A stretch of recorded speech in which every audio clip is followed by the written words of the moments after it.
بسم الله الرحمن الرحيم. We were talking about the hadith of Rasulullah sallallahu alayhi wa sallam. When Mu'adh radiyallahu anhu asked Rasulullah sallallahu alayhi wa sallam to teach him something that will protect him against the hellfire, against the adhab of Allah in Akhirah, and will grant him the Jannah. Although we talked about the message of the hadith, and in fact the larger portion of the hadith we already covered, but still the last portion of hadith we have not covered yet. Before that, let me just remind ourselves quickly the whole hadith so that we can understand the last portion of it properly. Mu'adh radiyallahu anhu says that I asked Rasulullah sallallahu alayhi wa sallam, Dullani ala amalin yudkhiluni al-jannah wa yuba'iduni min al-nar. Teach me something that will take me to the Jannah and protect me against the fire. Rasulullah sallallahu alayhi wa sallam said, لَقَدْ سَأَلْتَ عَنْ عَظِيمٍ. You asked about something very great. وَإِنَّهُ لَيَسِيرٌ عَلَى مَنْ يَسَّرَهُ اللَّهُ عَلَيْهِ. And this thing is easy if Allah will make it easy for the person. And we also talked about how Allah will make it easy for us. تَعْبُدَ اللَّهَ وَلَا تُشْرِكَ بِهِ شَيْئًا. Rasulullah sallallahu alayhi wa sallam mentioned the 5 pillars of Islam. وَتُقِيمَ الصَّلَاةِ وَتُؤْتِيَ الزَّكَاةَ وَتَصُومَ رَمَضَانَ وَتَحُجَّ الْبَيْتَ إِنِ اسْتَطَعْتَ إِلَيْهِ سَبِيلًا. Then Rasulullah sallallahu alayhi wa sallam said to him, أَفَلَا أَدُلُّكَ عَلَىٰ أَبْوَابِ الْخَيْرِ. Should I inform you of things that will open the door of every khair for you? And he mentioned 3 a'mal. As-sawmu junnah. Fast is a protection, is a shield. Was-sadaqah tudfi'u al-khati'ah. And sadaqah will extinguish the sin. كَمَا يُطْفِئُ الْمَاءُ النَّارِ. Just the way water extinguishes the fire. وَالصَّلَاةُ الرَّجُلِ فِي جَوْفِ اللَّيْلِ. And salat al-tahajjud extinguishes the fire also and extinguishes the sins. Then Rasulullah sallallahu alayhi wa sallam said, أَفَلَا أَدُلُّكَ عَلَىٰ رَأْسِ الْأَمْرِ وَعَمُودِهِ وَذَرْوَةِ سِنَامِهِ. Should I inform you what is the root of all the a'mal in this deen, and what is the pillar of this deen, and what is the highest peak? If a person would like to get to the highest peak of the deen, what is the highest peak of it? Ra'sul Amri al-Islam. The root of everything is Islam. Without Islam there is no amal that would be accepted.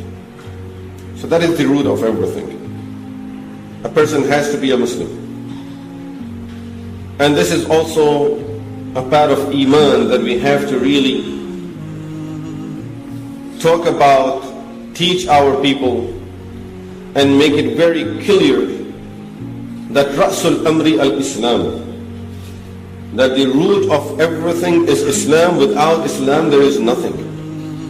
Then Rasulullah sallallahu alayhi wa sallam asked Mu'adh radiyallahu anhu a very amazing question. أَفَلَا أَدُلُّكَ عَلَىٰ مِلَاكِ ذَلِكَ كُلِّهِ. Should I inform you of something that controls all of this that I told you? Now, remember the hadith from the beginning.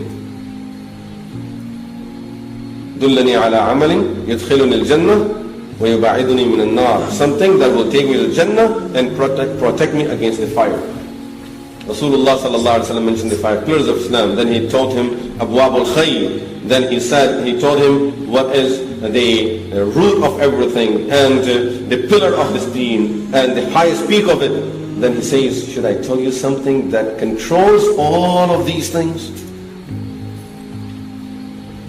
And that is only one thing. It controls all of these things. All of your a'mal, your deen, Abwab al-Khayr. That thing will decide if you would really enter to the doors of khair or no, you won't enter to the doors of khair.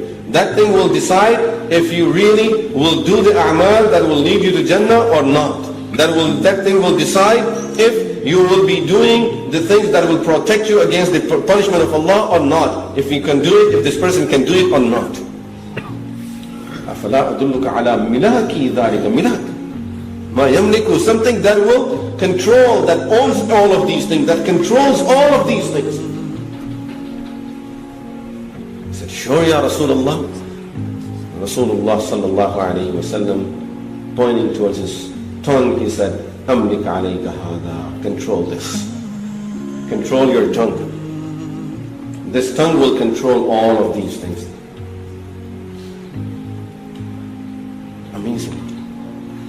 We have no importance to it.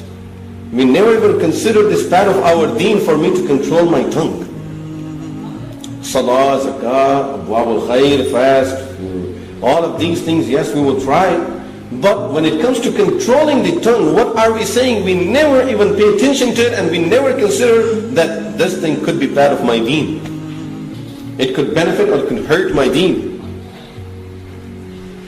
As Rasulullah sallallahu alayhi wa sallam said in a hadith, sometime, إِنَّ الرَّجُلَ يَتَكَلَّمُ بِالْكَلِمَةِ لَا يُلْقِي لَهَا بَالًا. A person says a word, doesn't even pay attention to it.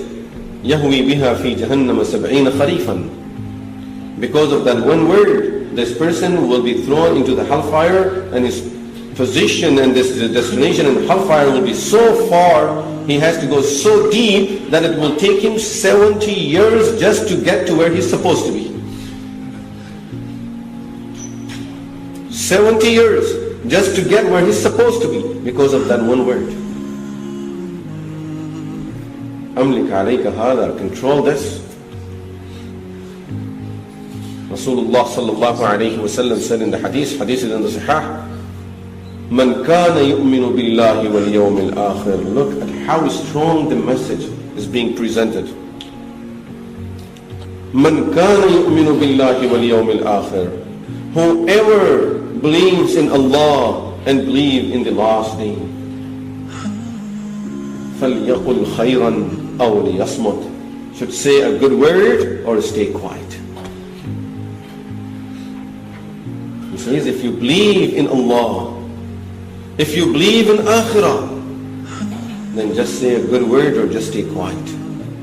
Now, at a time when we are about to speak, I wish if someone is around us and would just tell us, if you believe in Allah and the day of and the last day and the day of Akhirah, then whatever you're about to say, make sure it's something good, otherwise don't say it. I wish when we are sitting with our friends in our gatherings and we are just chatting and someone will tell us, if you believe in Allah and the last day, then make sure what you're saying is only good and is nothing wrong. When we are sitting with our families and we are just chatting, I wish if we remind each other that مَنْ كَانَ يُؤْمِنُ بِاللَّهِ وَالْيَوْمِ الْآخِرِ فَلْيَقُلْ خَيْرًا أَوْ لِيَصْمُتْ. If you believe in Allah, subhanAllah, what a strong message. If you believe in Allah, if you believe in the last day, just say good or just stay quiet. Don't say it. It's better that you don't say it, rather than both of us getting destroyed because of your one word. Both of us getting punished because of your one word. Aisha radiallahu anha, once she is talking about Safiya radiallahu anha, referring to her, she said, Ya Rasulullah, I'm talking about that woman. Which one? And she didn't say a word, just pointing with her hand, which means short. Rasulullah sallallahu alayhi wa sallam said, even this is considered a word. And قُلْتِ كَلِمَةً لَوْ مَزِجَتْ بِمَاءِ الْبَحْرِ لَمَزَجَتْهَا. You just said a word that if this word is mixed with the water of the ocean, the whole ocean will be spoiled. This word is enough to spoil the whole ocean. This is just such a poison that if you put it in the ocean, that water will not be drinkable anymore, will not be usable for the people anymore. Just this one drop will poison the whole ocean. How many of those buckets do we have? We don't have just drops of it. We have filled buckets of it. we may have just made a whole ocean out of this poison for ourselves. And then in many cases we are so happy, and happily we tell others, oh, I said it on his face.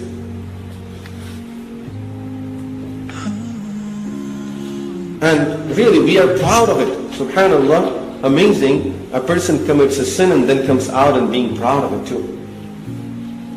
This is just like, wal-ayazu billah, someone who robs people and he comes back and he tells his friend, oh yeah, I robbed that man. Showing that, I'm something. This is exactly what this is. Because when we are in the habit of just saying people, reminding people of their wrongdoings and keep on saying it, this is ta'an. And in Urdu we call it ta'ana dena. And Rasulullah sallallahu alayhi wa sallam says, لَيْسَ الْمُؤْمِنُ بِاللَّعَانِ وَلَا الطَّعَانِ بِالطَّعَانِ وَلَا اللَّعَانِ. A mu'min, this is not a quality of a mu'min, that he would keep on accusing people of their wrongdoings. And it's not a quality of a mu'min that he keeps on cursing. لَيْسَ الْمُؤْمِنُ بِالطَّعَانِ وَلَا اللَّعَانِ. This is not a quality of a mu'min. Rasulullah sallallahu alayhi wa sallam, Imam Ghazali rahmatullahi alayhi, analyzing this hadith that says, the hadith in the Sahih, and it's something that we really need to memorize it. مَنْ كَانَ يُؤْمِنُ بِاللَّهِ وَالْيَوْمِ الْآخِرِ فَلْيَقُلْ خَيْرًا أَوْ لِيَصْمُتْ. Analyzing this hadith, Imam Ghazali rahmatullahi alayhi says, when you're about to say something, think about it, if it is beneficial or not. If it is beneficial, go ahead and say it. If no one else you think will say it. But if you think someone else will say it, then there is no need for you to say it. If it is beneficial and someone else will say it, then don't say it. But if no one else will say it and it's beneficial, then go ahead and say it.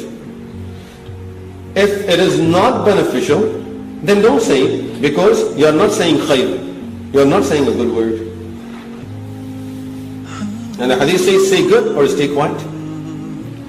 If it is harmful, then for sure don't say it. It's a sin. If you have a doubt about it, if it will be beneficial or harmful, then don't say it. So only one way you should say it when you are talking to people, if you think that it's really beneficial. But really, we just like to say it. We want to say it. And we just keep on saying, and we have said so much that we hurt people's feelings, small words, but it hurts them so badly that once we will only know what we have done, the time we'll have to pay for it. Not right now. The time that we will have to pay for it in the akhirah, when we will be paying this person for that accusation, whether if it is behind his back, then of course this is ghibah. This is backbiting. And if it is on that person's face, this is buhtan, which is worse than ghibah. See Allah subhanahu wa ta'ala in Quran al-Kareem telling us about this buhtan, how he presents the sin in Quran. إِنَّ الَّذِينَ يُؤْذُونَ اللَّهَ وَرَسُولَهُ لعنهم الله في الدنيا والآخرة. Those who hurt the feelings of Allah and His Messenger sallallahu alayhi wa sallam. Either to Allah and His Messenger sallallahu alayhi wa sallam. لعنهم الله في الدنيا والآخرة. Allah curses them in this dunya and will curse them in akhirah too. وأعد لهم عذابا مهينا. And Allah have prepared a very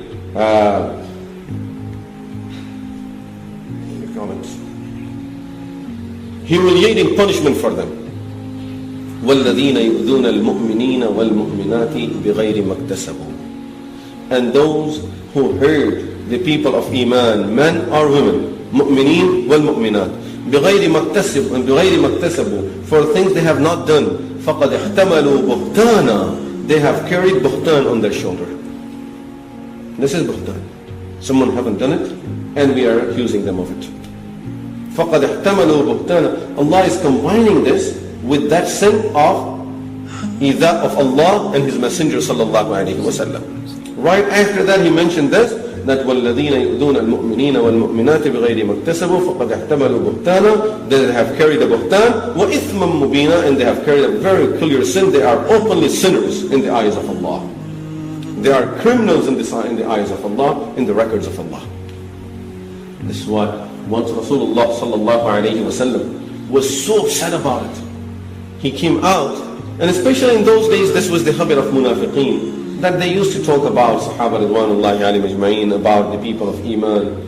Whenever they used to find reasons to talk against any of the people of Iman.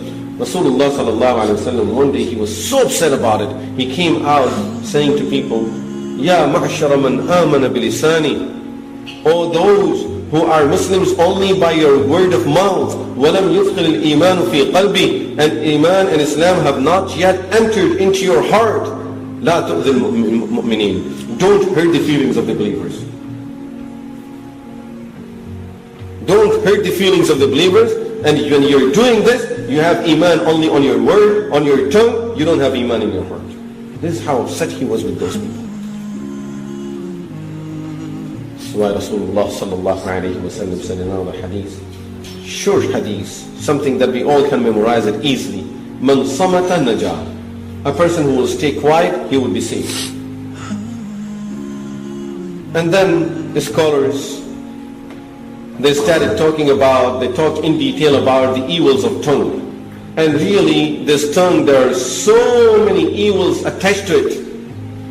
So many wrong things that we do through this tongue, that it's really difficult to even go through the list of these things at once. Starting from shirk. A person can utter a word of shirk or kufr, and then coming down to major sins, and the worst sins in Islam can be committed by the use of the tongue. And then you go to any level and you will find all kind of sins can be committed by this tongue. Lying, backbiting, narrating false information, accusation, and all kind of things. And one of the things that Rasulullah sallallahu alaihi wasallam warned us about, very important for us to remember, because we don't even consider it as an evil of a tongue, that we should control our tongue from saying things that do not concern us. Most of the time, we start our conversation about people by things that do not concern us. How is his business going on? And now we're talking about his business. Gradually, we will get about his personality also. And we have nothing to do with it. MashaAllah, all of a sudden, this person is really making a lot of money. And it starts from there. So let him make all the money. Alhamdulillah, if Allah is giving it him, what problem do we have? Allah is not taking my money and giving it to him. That's his money. Allah's wealth, and he's giving it to someone. He can give it to whoever he wants. But this is how it starts. That we get into things that do not concern us. Oh, I heard they're having some argument between the husband and wife. Let them have it. May Allah protect you. Don't invite that problem in your home. But this is how we get. Rasulullah sallallahu alayhi wa sallam said, "Min husni Islamil mar tarkuhu ma la ya'ni." It's the beauty of the person's iman. If you want your iman to remain beautiful and good, tarkuhu ma la ya'ni, that you leave things that do not concern you. Just leave things that do not concern you. In another hadith, Rasulullah sallallahu alayhi wa sallam said, a person who would have the habit into getting things that do not concern him, that person will always find results that he does not like to see in his life. He will always be getting into trouble, into hardships, because of talking about others. In one of the hadiths, Rasulullah sallallahu alayhi wa sallam said that a person who would accuse others of their sins, someone committed a sin, and you know that this person used to commit sin, someone used to drink, he changed, and now someday he comes and he tells us, you're lying, you're not supposed to lie, haram. At the time when a person was lying. So he advised them, you forgot about you drinking at that time. This is accusing him of a sin that he have given up. Rasulullah sallallahu alayhi wa sallam said, a person who would accuse others of sins that they have given up, this person will not die until he himself will commit that sin. Allah will put him in a situation where he himself is going to commit that sin. So this use of the tongue is extremely important how we use it. Extremely important how we use it. This is why Imam Taus rahmatullahi alayhi used to say, Lisani sabr, in arsaltahu akalani. My tongue is a beast. I have to keep it in a cage. I have to keep it locked in this cage. And if I would open the cage, the first person this tongue is going to eat up would be me. This beast will eat me first before eating anyone else. This is why Darda radiallahu anhu used to advise the students saying that you should learn to stay quiet just the way you learn a language. Just the way you learn to speak a language, learn how to stay quiet also from someone. This is why there were some scholars of Islam, they used to keep pen and paper all the time with them, writing down everything they would say. Whatever he says, he would write it down. So at the end of the day, he would judge himself for whatever he has said, if he said anything wrong, so that he can make up for it. If we would start writing down what we say,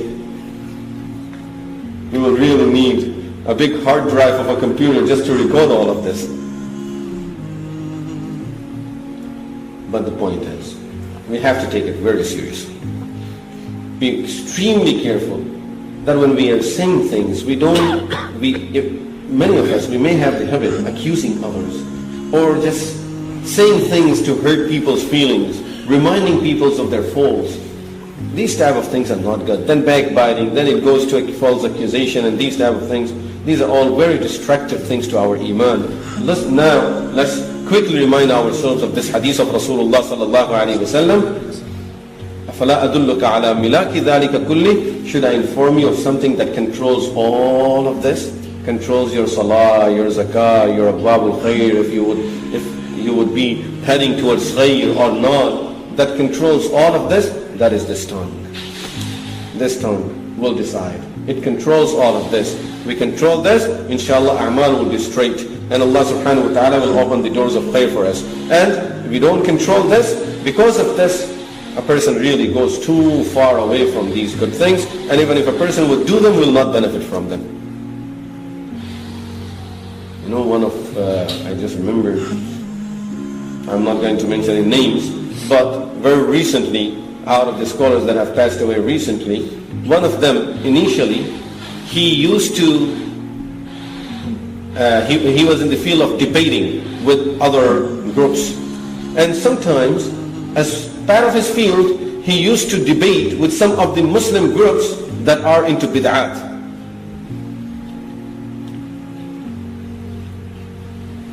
One of the mashayikh told him, he said, in fact, it was now, this name I can mention it, Shaykh al-Hadith Mawlana Zakaria rahmatullahi alayhi. Once he told him that, mashallah, you are doing so much dhikr and these a'mal, and you are very deep in it. And according to how much you're doing, your status should be much higher and you should be much deeper in it. And the benefit should be much better, much greater. But that benefit is not on you, because when you debate with those people, you hurt their feelings, and at least they are Muslims. So hurting a feeling of a Muslim is still hurting you, because you are getting hurt because of that. And this thing is really stopping your progress in this field.